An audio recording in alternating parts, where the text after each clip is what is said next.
नमस्कार, आप देख रहे हैं 4 PM और मैं हूं आपके साथ निधि तिवारी। जैसे जैसे चुनाव का आखिरी चरण नजदीक आ रहा है, वैसे वैसे प्रधानमंत्री की भाषा का स्तर और भी ज्यादा गिरता जा रहा है और मंगलसूत्र, भैंस, नल की टोटी, आपके प्लेट की रोटी, इन सब के बाद अब भाषा का नया स्तर प्रधानमंत्री के आज के भाषण में दिखाई दिया।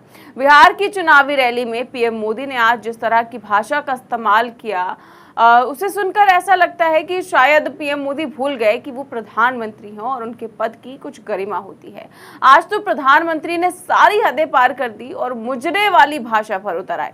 क्या कहा है उन्होंने, क्या बयान दिया है, बयान सुनिए। इंडिया अलायंस को अपने वोट बैंक की गुलामी करनी है तो करें, उनको वहां जाके मुजरा करना है तो भी करें। मैं एससी, एसटी, ओबीसी आरक्षण के साथ डट करके खड़ा हूं, खड़ा रहूंगा, जब तक जान है लड़ता रहूंगा।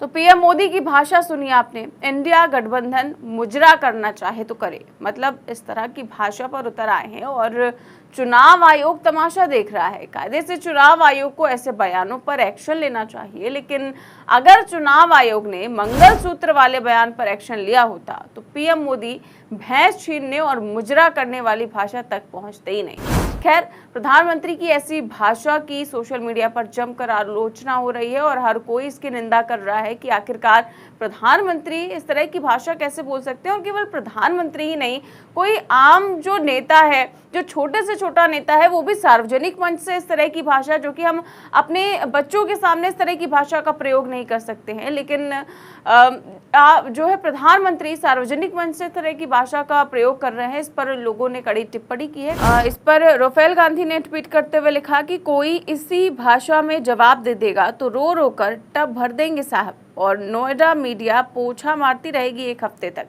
यानी कि अगर प्रधानमंत्री के लिए कोई इस तरह की भाषा का इस्तेमाल कर देता तो फिर प्रधानमंत्री, आप जानते हैं कि सिंपैथी लेने में बिल्कुल भी पीछे नहीं रहते हैं। हर इंटरव्यू में फिर यही होता है कि लोग मुझे गाली देते हैं, लोग मुझे कहते हैं कि मुजरा करो और पता नहीं क्या क्या चीजें, इस तरह का रोना रोते। और जो मीडिया है वो भी लगातार इस बयान को दिखाता और जो सिंपैथी गेन करना चाहते हैं प्रधानमंत्री, वो भी करवाता नोएडा का मीडिया, यानी कि जो गोदी मीडिया है वो, उसकी बात यहाँ पर हो रही है। तो वहीं भगत राम है, उन्होंने लिखा कि परमात्मा ने जिसे गिरने के लिए भेजा है उसे गिरने से कोई नहीं रोक सकता। यानी कि क्योंकि आजकल पीएम मोदी अपने सभी इंटरव्यू में कहते हैं कि मुझे तो परमात्मा ने भेजा है, उसी को लेकर ये कमेंट किया गया है। तो वहीं सुजाता नाम की एक यूजर है, उन्होंने लिखा कि ऐसी भाषा का सार्वजनिक मंच से इस्तेमाल करने वाला प्रधानमंत्री भारत जैसे महान देश को सदियों से नहीं मिला था।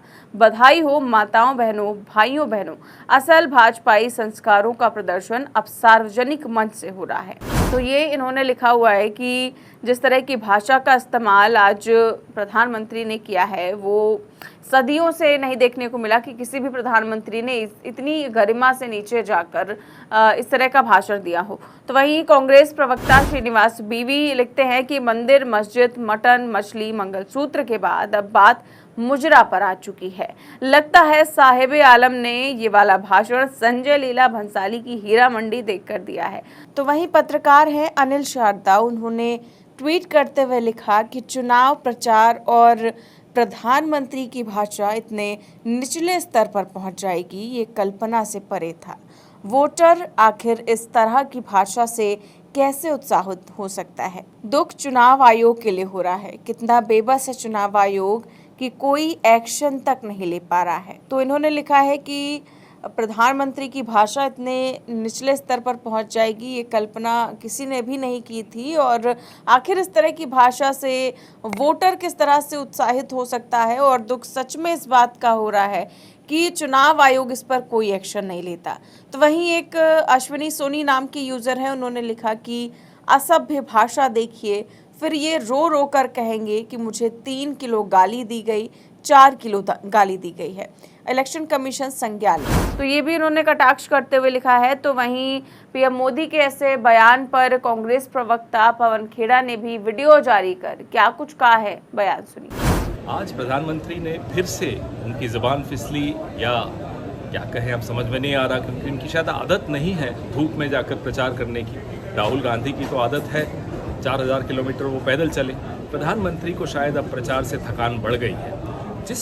जिन शब्दों का वो इस्तेमाल करते हैं, मुजरा करेगी कांग्रेस पार्टी, इस तरह के शब्द प्रधानमंत्री के पद पर बैठे हुए व्यक्ति को बिल्कुल शोभा नहीं देते।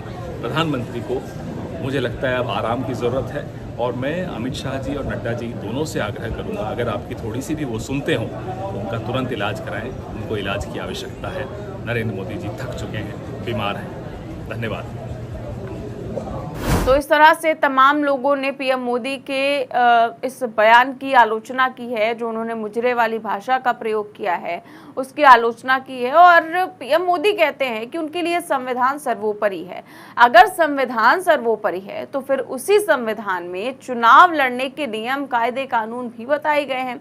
और अगर पीएम मोदी को वाकई संविधान की चिंता होती, संविधान उनके लिए सर्वोपरि होता, तो चुनाव आचार संहिता के नियमों का पालन करते। इस तरह देश की बहुसंख्यक आबादी को अफवाह फैलाकर डराते नहीं कि अगर इनकी सरकार आई तो आपसे ये छीन लिया जाएगा, उनकी सरकार आई तो वो छीन लिया जाएगा। और पीएम मोदी के भाषण सुनकर शायद दुनिया भी हंसती होगी कि बीजेपी के नेता जिस नेता को विश्वगुरु बताते हैं, वो चुनावी रैलियों में किस तरह की भाषा का इस्तेमाल करते हैं। कभी कहते हैं कि आपकी भैंस छीन ली जाएगी, कभी कहते हैं कि आपके प्लेट से रोटी छीन ली जाएगी, आपके नल से जो है टोटी निकाल लिया जाएगा, और पता नहीं किस किस तरह की भाषा का इस्तेमाल करते हैं। और देश के प्रधानमंत्री को मुजरे वाली भाषा का क्या शोभा देती है क्या?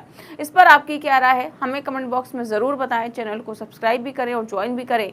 नमस्कार।